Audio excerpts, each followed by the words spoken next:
नमस्कार विद्यार्थी मित्रांनो, Jeevan sir math and reasoning academy या यूट्यूब चॅनलवर आपले सहर्ष स्वागत आहे.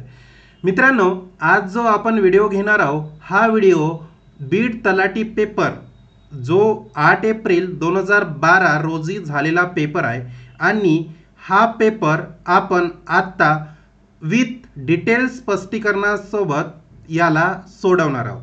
मित्रांनो, मला असं दिसून आलंय की हा जो पेपर आहे हा पेपर मी जे काही मागील PYQ सिरीज किंवा टॉपिक वाईज सिरीज चालवली आहे त्यातीलच पेपर आहे. फक्त इथे डिजिट चेंज झालेले आहे, म्हणजे अंक चेंज झालेले आहे, नाहीतर बाकी सगळं ॲज इट इज जसेच्या तसं या पेपरमध्ये मला दिसून आलं. जर तुम्हाला बघायचं असेल की सरांनी सांगितलेली गोष्ट खरी आहे किंवा खोटी आहे तर माझ्या यूट्यूब चॅनलच्या प्लेलिस्टमध्ये काही व्हिडिओ पडलेले आहेत मॅथ PYQ सिरीज किंवा टॉपिक वाईज PYQ सिरीजमधले, तर तुम्ही त्याला नक्की जाऊन बघा.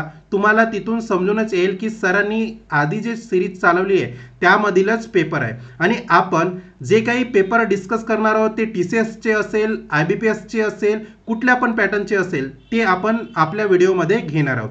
आता आपण बीड तलाठी पेपर डिस्कस करणार आहोत आणि हे काही की हायलाइट्स आहे की तुम्हाला दाखवत आहे की हे पेपर आहे बीड तलाठी पेपर 8 एप्रिल 2012 ला झालेला पेपर आहे. बघा, हे जे क्वेश्चन दिसत आहे तुम्हाला पर्सेंटेज, मी टॉपिक वाईज सिरीज चालवली त्याच्यामध्ये हे तुम्हाला घेतलेलेच आहे. ठीक आहे. त्याच्यानंतर हे दिसत आहे तुम्हाला काही प्रश्न दसादशे ते पण मी PYQ सिरीजमध्ये घेतलेले आहे. तर आपण आज याला डिटेल स्पष्टीकरणासोबत बघणार आहोत. ठीक आहे. चला तर सुरू करूया आपल्या प्रश्नांना. तर आपला प्रश्न क्रमांक 1 आहे. प्रश्न क्रमांक 1 बघा, शेख पाशाने 30 रुपये डझन या दराने 10 डझन संत्री घेतली. त्यापैकी 6 डझन संत्री 42 रुपये डझन या दराने व उरलेली संत्री 28 रुपये डझन या दराने विकली तर त्यांना किती नफा झाला.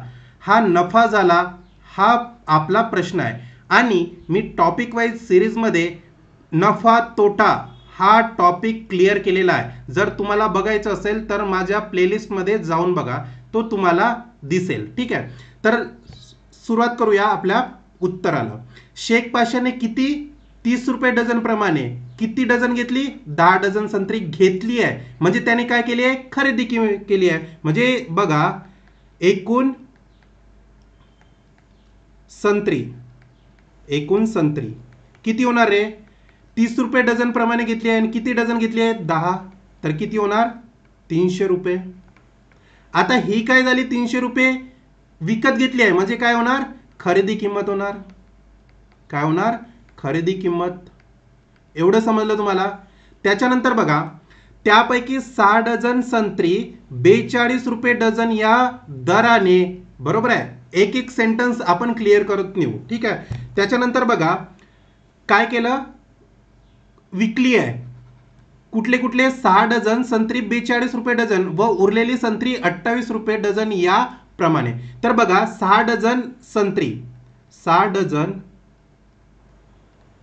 संत्री किती रुपये प्रमाणे, 42 रुपये प्रमाणे. किती होणार आहे याचं, 6 गुणिला 42 किती होणार, 6 दुने 12, हातचाला 1 आणि 6 चौक 24, 24 ने 1 25. ठीक आहे, 252. त्यानंतर उरलेली संत्री म्हणजे टोटल संत्री किती होती, 10 डझन होती. हे बघा, 10 डझन होती. त्यापैकी 6 डझन विकली, मग उरलेली संत्री किती राहिली, 4 डझन राहिली ना. किती राहिली, 4 डझन. मग 4 डझन संत्री त्याने किती दराने विकली, 28 रुपये. तर बघा, 28 रुपये किती होणार, 4 गुणिला 28 किती होणार, 8 चौक 32, हातचे 3, 4 दुने 8, 8 आणि 3 11, बरोबर आहे. म्हणजे किती होणार, 112 रुपये आणि हे 252 रुपये. तर हे बघा, हे त्याने जे घेतले 6 डझन आणि उरलेली 4 डझन, बरोबर आहे. हे संत्री त्याने काय केलंय, विकली आहे. म्हणजे हे काय होणार, याची विक्री किंमत. काय होणार, विक्री किंमत. एवढं समजलं तुम्हाला. एवढं जर समजलं असेल तर आपला प्रश्न इथेच सुटलेला आहे. तर बघा, त्यानंतर काय म्हटलंय, तर त्यांना किती नफा झाला. आता नफा केव्हा होतो रे, नफा व्हायला काय लागतं रे, तुम्हाला मी नफा व तोटा या टॉपिकमध्ये क्लिअर केलेला आहे. जर तुम्हाला नफा झाला असेल तर काय असेल, विक्री किंमत ही जास्त असते खरेदी किमतीच्या, तेव्हाच कुठं नफा होतो तुम्हाला. बरोबर आहे का चुकीचं आहे, मला कमेंट्समध्ये सांगा. ठीक आहे. तर बघा, आपली विक्री किंमत जर आपण टोटल काढली तर विक्री किंमत टोटल किती होणार, 252 अधिक 112, 2 2 4, 5 ने 1 6 आणि 2 ने 1 3, किती होणार 364 रुपये. ही आपली काय राहणार आहे, विक्री किंमत. काय राहणार आहे, विक्री किंमत. जेव्हा आपल्याला विक्री किंमत जास्त असते, म्हणजे आपली विक्री किंमत जास्त असते आणि खरेदी किंमत कमी असते, तेव्हाच नफा होतो. आणि इथे बघा काय म्हटलंय, किती नफा झाला. खरेदी किंमत किती आहे आपली 300 आणि विक्री किंमत किती आहे 364, म्हणजे कितीचा नफा झाला असेल रे, 64 रुपयाचा नफा झाला असेल. बघा मग बघा काय झालं आहे, नफा बरोबर काय येणार, विक्री किंमत वजा खरेदी किंमत. तर काय होणार, विक्री किंमत किती आहे 364 आणि खरेदी किंमत 300, तर किती होणार 64 रुपये. काय होणार, 64 रुपये नफा होणार. म्हणजे पर्याय क्रमांक सी हे आपलं उत्तर असणार आहे. जर तुम्हाला मित्रांनो इथे पर्सेंटेज नफा विचारलं असतं तर काय केलं असतं, पर्सेंटेज नफा विचारलं असतं तर काय केलं असतं, पर्सेंटेज नफा, जो नफा झालेला आहे 64 बरोबर आहे, आणि त्याच्यावर जे खरेदी किंमत आहे, खरेदी किंमत किती आहे तुमची 300 रुपये, गुणेला पर्सेंटेज नफा. बरोबर आहे. तर हे तुम्हाला पर्सेंटेज नफ्याचं काढता आलं असतं. एवढं क्लिअर झालेलं आहे. जर तुम्हाला बघायचं असेल हा नफा तोटा, तर माझ्या प्लेलिस्टमध्ये व्हिडिओ सेव्ह आहे. मी पुन्हा तुम्हाला सांगत आहे, तुम्ही एकदा त्या व्हिडिओला गो थ्रू करा. ठीक आहे, समजलं. अशा प्रकारे हा पहिला प्रश्न होता. ठीक आहे, चला तर वळूया प्रश्न क्रमांक 2 कडे. तर विद्यार्थी मित्रांनो, प्रश्न क्रमांक 2 बघा काय म्हणतो, 1200 रुपये मुदलाचे दशादशे म्हणजे काय रे, दर साल दर शेकडा दराने 2 वर्षाचे चक्रवाढ. बघा चक्रवाढ व्याज किती, याला आपण कंपाऊंड इंटरेस्ट म्हणतो इंग्लिशमध्ये, CI. ठीक आहे, आपल्याला किती दिली आहे मुदल म्हणजे काय रे असतं रे, मुदल म्हणजे प्रिन्सिपल. याला मी मुदल, याला इंग्लिशमध्ये काय करतोय, प्रिन्सिपल. ठीक आहे, किती आहे 1200 रुपये. ठीक आहे, दशादशे म्हणजे दर आहे, दर याला इंग्लिशमध्ये रेट लिहितात. किती आहे 10. त्याच्यानंतर 2 वर्ष म्हणजे काय रे, टाइम, वेळ. बरोबर आहे, किती आहे 2 वर्ष. एवढं समजलं. आता काय काढायचं आहे तुम्हाला, चक्रवाढ व्याज. चक्रवाढ व्याज काढायचं असेल तर त्याच्यासाठी एक तुम्हाला सूत्र आहे. कुठलं सूत्र लक्षात ठेवा आणि हा तुमच्या नोटबुकमध्ये नोट डाऊन करा. तर CI बरोबर म्हणजे काय होते, चक्रवाढ व्याज. CI बरोबर P मल्टिप्लाय मध्ये 1 अधिक R भागेला 100 त्याचा स्क्वेअर मध्ये काय असते, T मायनस P. हा झाला तुमचा सूत्र कशाचा, चक्रवाढ व्याज किंवा CI कंपाऊंड इंटरेस्ट काढण्याचं. आता बघा तुम्हाला सगळ्या किमती इथे दिलेल्या आहेत. काय काय दिलेलं आहे, P म्हणजे प्रिन्सिपल, R म्हणजे रेट, T म्हणजे टाइम, त्यालाच मराठीत मुदल दर वर्ष. ठीक आहे, ह्या किमती इथे ठेवा. P म्हणजे काय रे 1200 रुपये, 1 अधिक R म्हणजे किती आहे 10 भागेला 100, T म्हणजे किती आहे 2 वर्ष, आणि मायनस P म्हणजे पुन्हा किती झालंय 1200 रुपये. एवढं समजलं. तर बघा इथे काय काय कटणार, जे कटत असेल 10 कटला.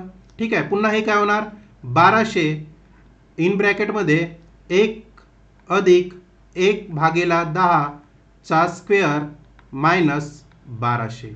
ठीक आहे, एवढं समजलं तुम्हाला. मी सिस्टमॅटिक आणि हळूहळू जात आहे कारण तुम्हाला सगळ्या गोष्टी क्लिअर झालेल्या पाहिजे. ठीक आहे, त्यानंतर बघा काय होते इथे बघा हा स्क्वेअर आहे, तर त्याआधी आपण काय करू, याचा मल्टिप्लाय करू. 10 गुणिला 1 10 आणि 10 अधिक 1 किती होतं 11. तर इथे बघा काय राहतं 1200 ब्रॅकेटमध्ये काय राहणार 11 भागेला 10 चा वर्ग मायनस 12. हे स्टेप समजली का तुम्हाला, समजली असेल तर कमेंट्समध्ये येस सर म्हणा. ठीक आहे, तर इथे बघा हा स्क्वेअर राहतो, स्क्वेअर राहिल्यानंतर काय होते बघा, मी डायरेक्ट करतो याला 1200. ठीक आहे, इथे बघा हा एक पॉईंट आहे, म्हणजे इथे जर याने डिवाइड केलं 11ला जर 10ने डिवाइड केलं तर किती राहते रे, 1.1 चा वर्ग मायनस 1200. आता बघा 1.1 म्हणजे काय, याला थोडंसं स्किप करा, 11चा स्क्वेअर किती होतो रे, 121 होतं, बरोबर आहे. आता एक दशांश नंतर पॉईंट आहे, म्हणजे इथे काय राहणार, एक दशांश नंतर पॉईंट, बरोबर आहे. हे झाला 1.1 चा स्क्वेअर. समजलं, तर काय होणार इथे 1200 गुणेला 1.21 मायनस 1200. एवढं क्लिअर झालं. हे लक्षात ठेवा मी कसं काढलं तर. ठीक आहे, त्यानंतर बघा इथे 2 डिजिट नंतर हे आहे आधी ना, 2 डिजिटच्या म्हणजे अंकाच्या आधी काय आहे, दशांश चिन्ह आहे, तर इथून 2 डिजिट जर गेले तर काय राहते इथे बघा, 12 गुणेला 121 मायनस 1200. एवढं समजलं.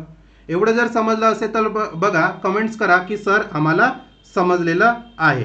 ठीक आहे, तर मग 1200 गुणेला 121 केलं तर याचा डायरेक्ट गुणाकार येतं 1452 मायनस 1200 म्हणजे 1200 आणि 1452 वजा 1200. जर तुम्हाला याचं करता येत नसेल तर कमेंट्समध्ये लिहा की सर आम्हाला थोडं सांगत चला, कारण इझी आहे. जर तुम्हाला नसेल तर मी इथे करून दाखवतो. ठीक आहे, 121 गुणेला 12, 12 एका 12.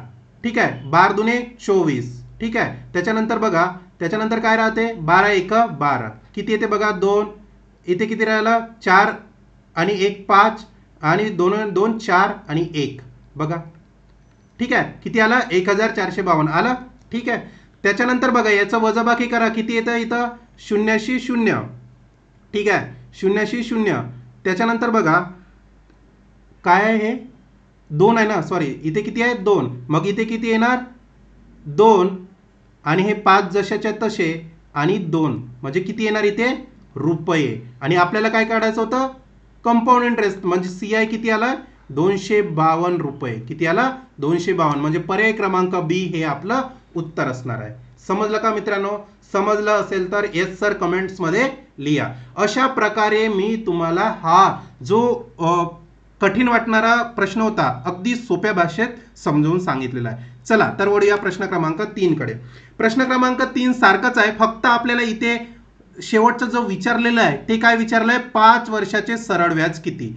प्रश्न मी आधी जो घेतला तो सारखाच आहे, फक्त शेवट तुम्हाला सरळ व्याज काढायचे आहे. बघा काय म्हणतो तर, काय दशादशे 10 दराने एक मुद्दलाचे 2 वर्षाचे चक्रवाढ व सरळ व्याज यातील फरक 20 रुपये आहे. बघा कंपाऊंड इंटरेस्ट आणि SI सिंपल इंटरेस्ट मध्ये आपल्याला फरक दिलेला आहे 20 रुपये. तर इथे डायरेक्ट लिहून घ्या, CI मायनस SI याचा फरक दिलेला आहे 20 रुपये.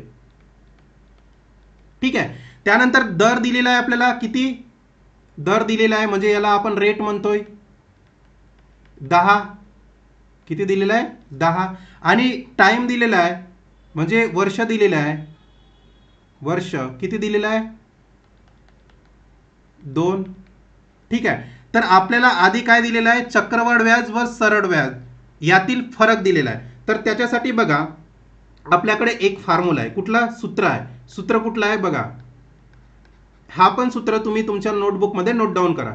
CI मायनस SI बरोबर P इंटू ब्रॅकेटमध्ये R भागेला 100 चा स्क्वेअर. ठीक आहे, हा आपला काय झाला फॉर्म्युला झाला, कसला CI आणि SI चा डिफरन्स मधला. तर बघा तुम्हाला याचा डिफरन्स दिलेला आहे, किती दिलेला आहे 20 दिलेला आहे. P ची किंमत किती दिलेली आहे का नाही, आपल्याला आधी प्रिन्सिपल काढायचे आहेत. मग बघा प्रिन्सिपल म्हणजे काय मुद्दल. ठीक आहे, P काढायची आहे. रेट दिलेला आहे का, हो 10 दिलेला आहे, ठेवा मग किंमत 10 भागेला 10 आणि याचा स्क्वेअर. बघा इथून काय कटतो, इथून 0 कटतो, म्हणजे इथं काय राहते बघा 20 बरोबर P गुणेला 1 भागेला 10 चा स्क्वेअर. एवढं समजलं.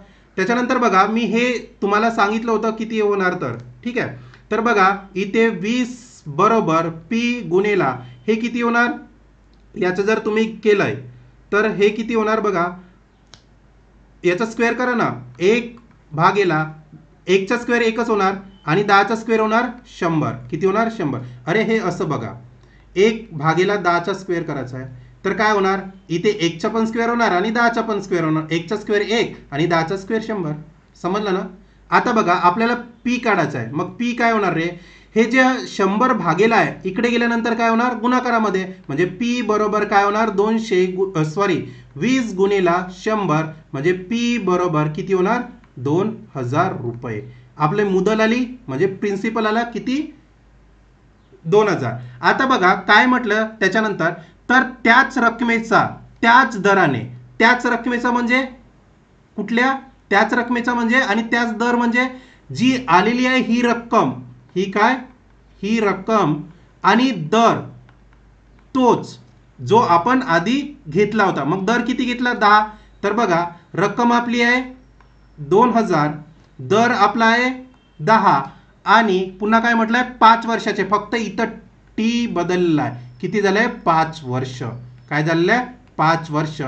या वर्षाचे सरळ व्याज किती, तर या वर्षाचे आपल्याला काय करायचं आहे सरळ व्याज काढायचं आहे. तर त्याच्यासाठी एक फॉर्म्युला आहे बघा, सरळ व्याज किती वर्षाचे 5 वर्षाचे.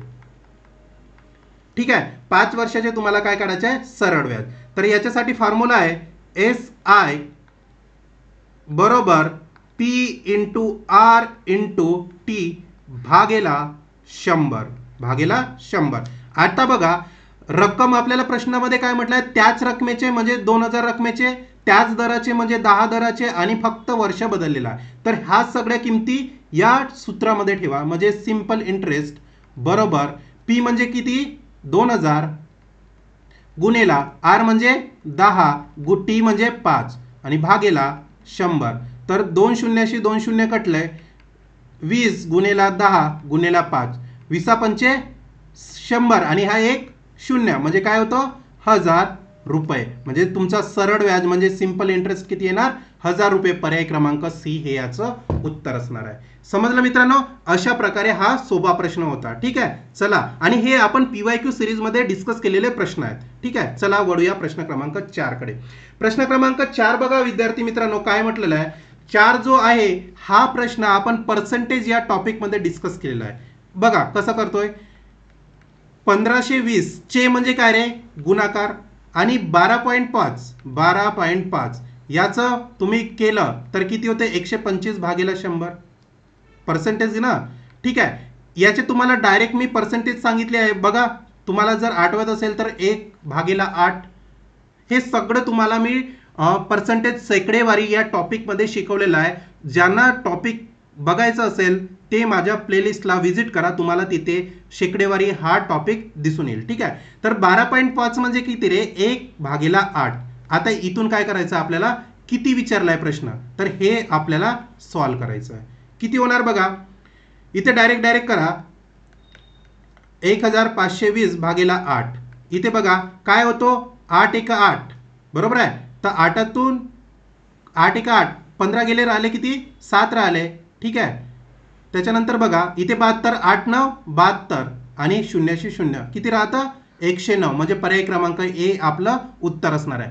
हे तुम्हाला डिफिकल्टी येत असेल तर माझा पर्सेंटेज या टॉपिक वाईज PYQ मध्ये बघा, तुम्हाला तिथे हे सगळं दिसून येणार. त्याच्यानंतर बघा प्रश्न क्रमांक 5 1300चे 5%. आधी 1300चे 5% काढा बरोबर वायचे 20%. मग हे य नाही आहे वाय आहे तर वाय बरोबर किती. ठीक आहे तर 1300चे तुम्ही आधी काय करा 5% काढा. ठीक आहे किती होणार आहे 2 शून्याशी 2 शून्य कटले तर इथे किती राहिले 13 पंचे 65. किती राहिले 13 पंचे 65. आता या 65चे काय म्हटलेले आहे म्हणजे वायचे 20% किती, वायचे 20% किती. तर बघा वायचे बरोबर आहे ना, वायचे म्हणजे गुणाकार आणि 20% म्हणजे 20 भागेला 100. एवढं समजलं. एवढं जर समजलं असेल तर सांगा. तर बघा त्यानंतर काय होणार 65 बरोबर वाय हे किती होणार 20 पंचे 100 म्हणजे 1/5. तर इथे काय राहणार 1/5. आता तुम्हाला वायची किंमत काढायची वाय बरोबर, आता हे 5 इथे भागाकारामध्ये इकडे गेल्यानंतर काय होणार गुणाकार म्हणजे 65 गुणिला 5 आणि वाय बरोबर किती होणार रे 325. किती होणार 325 आणि तुम्हाला काय काढायचं आहे y ची किंमत. तर पर्याय क्रमांक बी हे आपलं उत्तर असणार आहे. तुम्हाला जर शेकडेवारी या टॉपिकमध्ये डिफिकल्टी येत असेल तर तुम्हाला आणखी सांगत आहे की विजिट करा माझ्या प्लेलिस्टला, तिथे तुम्हाला सगळं मिळून जाणार. ठीक आहे, चला वळूया प्रश्न क्रमांक 6 कडे. प्रश्न क्रमांक 6 बघा, एका वडापाव विक्रेत्याची आठवड्याची सरासरी विक्री 300 रुपये आहे. पहिल्या आठवड्यात पहिल्या 4 दिवसांची सरासरी 320 रुपये असून शेवटच्या 3 दिवसांची सरासरी 280 रुपये आहे. तर शुक्रवारची विक्री किती? आपल्याला पर्टिक्युलर एका दिवसाची विक्री काढायची आहे. बघा काय केलं, एक वडापाव विक्रेता आहे, त्याने आठवड्याची सरासरी विक्री, आता आठवड्यात किती दिवस येतात रे? 7 दिवस येणार. आठवडा म्हणजे काय? 7 दिवसाचा. म्हणजे त्याने 7 दिवसात किती विक्री केली? 300 रुपये प्रमाणे विक्री केली. ठीक आहे, तर बघा आपण काय करू, आधी याचा 7 दिवसांची सरासरी विक्री. ठीक आहे, तर किती येणार रे? 7 गुणेला किती प्रमाणे? 300 रुपये प्रमाणे. किती होणार? 21 आणि हे 2 शून्य जशाच्या तसे. हे झालं 7 दिवसाची. मग पहिल्या 4 दिवसाची सरासरी किती आहे? 320. तर लिहा इथे पहिल्या 4 दिवसांची सरासरी विक्री. मला लिहायला टाइम जातो म्हणून तुम्हाला वाटत असेल की सर खूप स्लो घेतात. मी जर तुम्हाला लिहून न देता डायरेक्ट सॉल्व्ह केलं ना, माझा प्रश्न हा जो आहे 30 ते 25 सेकंद मध्ये मी सॉल्व्ह करणार याला, पण हे लिहून देत आहे म्हणून मला काय उशीर लागत आहे. ठीक आहे, बघा तर किती 4 दिवसाची आणि किती प्रमाणे? 320 प्रमाणे. तर किती होणार बघा, हे होणार आपल्याला 1280. किती होणार? 1280. तुम्ही गुणाकार करत चला. ठीक आहे, त्याच्यानंतर बघा काय म्हटलं आहे, शेवटच्या 3 दिवसाची सरासरी किती? 280. शेवटच्या 3 दिवसाची सरासरी, शेवटच्या 3 दिवसांची सरासरी विक्री किती होणार? 3 गुणेला किती दिलेलं आहे? 280 रुपये प्रमाणे. किती होणार रे? 840 रुपये. 840. आता 7 दिवस म्हणजे काय येणार इथे बघा, 7 दिवसाचं सोमवार, मंगळवार आणि पूर्ण म्हणजे कुठपर्यंत? रविवारपर्यंत. हा झाला तुमचा आठवडा. त्याच्यानंतर पहिल्या 4 दिवस म्हणजे काय येणार रे? पहिले 4 दिवस सोमवार अधिक मंगळवार अधिक बुधवार अधिक गुरुवार. ठीक आहे, हे तुमचे काय येणार? पहिले 4 दिवस. त्याच्यानंतर शेवटचे 3 दिवस म्हणजे काय येणार? शेवटचे 3 दिवस म्हणजे शुक्रवार ते किती कुठपर्यंत? शुक्रवार ते रविवारपर्यंत. ठीक आहे, एवढं समजलं. आणि तुम्हाला काय शुक्रवारची विक्री काढायची आहे. आता बघा मी तुम्हाला सांगतो 7 दिवसाची सरासरी विक्री. आता बघा 7 दिवसांची सरासरी विक्री किती होणार रे? जे आलं ते बघा किती आहे. 7 दिवसाची सरासरी विक्री 2100. त्याच्यानंतर किती आहे? 4 दिवसांची सरासरी विक्री. 4 दिवसांची सरासरी विक्री किती आहे सांगा? 1280 रुपये. त्याच्यानंतर आणखी काय दिलेलं आहे? शेवटच्या 3 दिवसाची. ठीक आहे, सरासरी विक्री किती आहे? 1280. आणि शेवट शुक्रवारची तुम्हाला काय करायचं आहे? काढायचं आहे. म्हणजे इथे काय करणार तुम्ही? मायनस करा शुक्रवार. ठीक आहे, तर तुम्हाला काय शुक्रवारची काढायची आहे. काय? सरासरी विक्री शुक्रवार. ठीक आहे, आता बघा तुम्हाला जर शुक्रवारची काढायची आहे म्हणून शुक्रवारची विक्री. ठीक आहे, काय होणार रे? काय होणार? 1280 हे जसेच्या तसे. त्याच्यानंतर अधिक 1200, सॉरी इथं काहीतरी चुकलं आहे आपलं. इथं काय घ्यायचं? 840. तर इथे काय येणार? 800 अधिक 840. ठीक आहे, आता हे बघा हे काय होणार? हे इकडे आहे लेफ्ट हँड साईडला पॉझिटिव्ह मध्ये, इकडे आल्यानंतर काय होणार? मायनस मध्ये, म्हणजे 2100.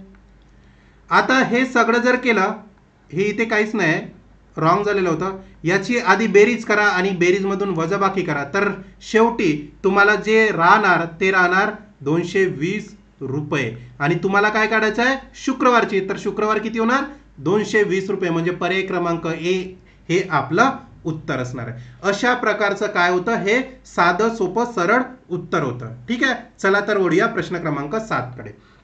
आता प्रश्न क्रमांक 7 बघा काय आहे. हा आपण ऑलरेडी घेतलेला प्रश्न आहे. काय आहे 800 रुपये मुदलाचे 10 दराने 2 वर्षाचे चक्रवाढ व्याज किती घेतला आहे ना. तर तुम्हाला जर येत असेल तर तुम्ही स्वतः सॉल्व करा, नाहीतर मी तुम्हाला सॉल्व करून देतोच. बघा काय दिलेलं आहे रे आपल्याला. आधी पी दिलेला आहे म्हणजे प्रिन्सिपल म्हणजे दर दिलेला आहे 800 रुपये. त्याच्यानंतर दर दिलेला आहे किती दिलेला आहे 10 आणि वर्ष किती दिलेलं आहे म्हणजे टी 2. ठीक आहे, याच्यासाठी तुम्हाला काय विचारलं आहे चक्रवाढ व्याज. तर चक्रवाढ म्हणजे कंपाऊंड इंटरेस्ट. काय लिहिणार तुम्ही इथे सी आय बरोबर पी ब्रॅकेटमध्ये 1 अधिक आर भागेला 100 चा स्क्वेअर टी. ठीक आहे, मायनस पी. तर पी ची किंमत ठेवा 800 रुपये. 1 अधिक आर ची किंमत किती आहे 10 आहे ना. किती आहे 10 भागेला 100 आणि रेट किती आहे 2 मायनस पी ची किंमत 800. समजलं. त्याच्यानंतर बघा 800 1 अधिक 0 कटला म्हणजे इथे काय राहतं 1 भागेला 10 चा स्क्वेअर मायनस 800. ठीक आहे, इथून बघा काय होतं 10 1 10 गुणाकार करा आणि 10 अधिक 1 किती होणार 11. म्हणजे काय होणार सी आय बरोबर 800 गुणेला 11 भागेला 10 चा स्क्वेअर मायनस 800 आणि 800 गुणेला इथे किती होणार बघा. इथे होणार याला जर तुम्ही भागला 11 आणि 10 ला तर किती राहणार 1.1 चा स्क्वेअर मायनस 800. आता मी हे सांगितलेलं आहे डायरेक्ट करतोय. 800 गुणेला याचा स्क्वेअर किती होतो 121 होतो पण स्क्वेअर पॉईंट एक डिजिट नंतर पॉईंट. ठीक आहे, आणि मायनस 800. ठीक आहे, तर याचा जर गुणाकार करा बघा हे 2 शून्य आणि हे 2 डिजिट कॅन्सल म्हणजे काय राहणार 8 गुणिला 121 मायनस 800. ठीक आहे, मायनस 800. तर याचा जर तुम्ही गुणाकार कराल 8 1 8 8 2 16 राहिला 1 8 1 8 8 आणि 1 9 आणि मायनस 800.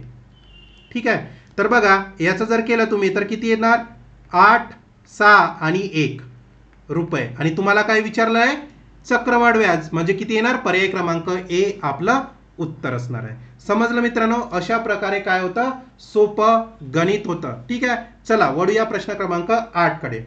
प्रश्न क्रमांक 8 बघा 8 हा जो प्रश्न आहे हा रिझनिंगचा प्रश्न आहे, तरी पण मी याला मॅथमध्ये इन्क्लूड केलेला आहे. तरी बघा सोपा प्रश्न आहे. सुरेश सचिनपेक्षा 3 दिवसांनी मोठा आहे. रमेश सचिनपेक्षा 8 दिवसांनी लहान आहे. प्रजासत्ताक दिनी, आता प्रजासत्ताक दिन कधी येते तुम्ही सांगा. रमेशचा वाढदिवस असतो म्हणजे येतो, तर सुरेशच्या जन्मदिवशी कोणता दिवस येईल. ठीक आहे, आता प्रजासत्ताक दिन म्हणजे काय रे कोणाला माहित असेल तर कमेंट्स करा. काय असतो प्रजासत्ताक दिन 26 जानेवारी. ठीक आहे, हे तर तुम्हाला समजलेलं आहे. आता रमेशचा वाढदिवस कोणत्या दिवशी येतो 26 जानेवारी. म्हणजे तुम्ही उत्तरमध्ये असं लिहू शकता. काय लिहू शकता रमेशचा वाढदिवस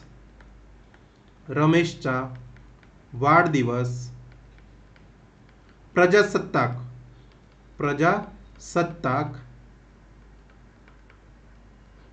दिनी येतो. म्हणजे काय येणार कुठलं 26 जानेवारी. ठीक आहे, त्याच्यानंतर बघा रमेश इथे दिलेला आहे बघा काय रमेश सचिनपेक्षा इथं रमेशचा आलाय ना वाढदिवस. रमेश सचिनपेक्षा 8 दिवसांनी लहान आहे. काय आहे 8 दिवसांनी लहान आहे. म्हणजे इथे बघा रमेश सचिनपेक्षा 8 दिवसांनी लहान आहे. ठीक आहे, मी जर हे असे वाक्य लिहित बसलो नाही तर मी लवकर सोडवणार हा प्रश्न.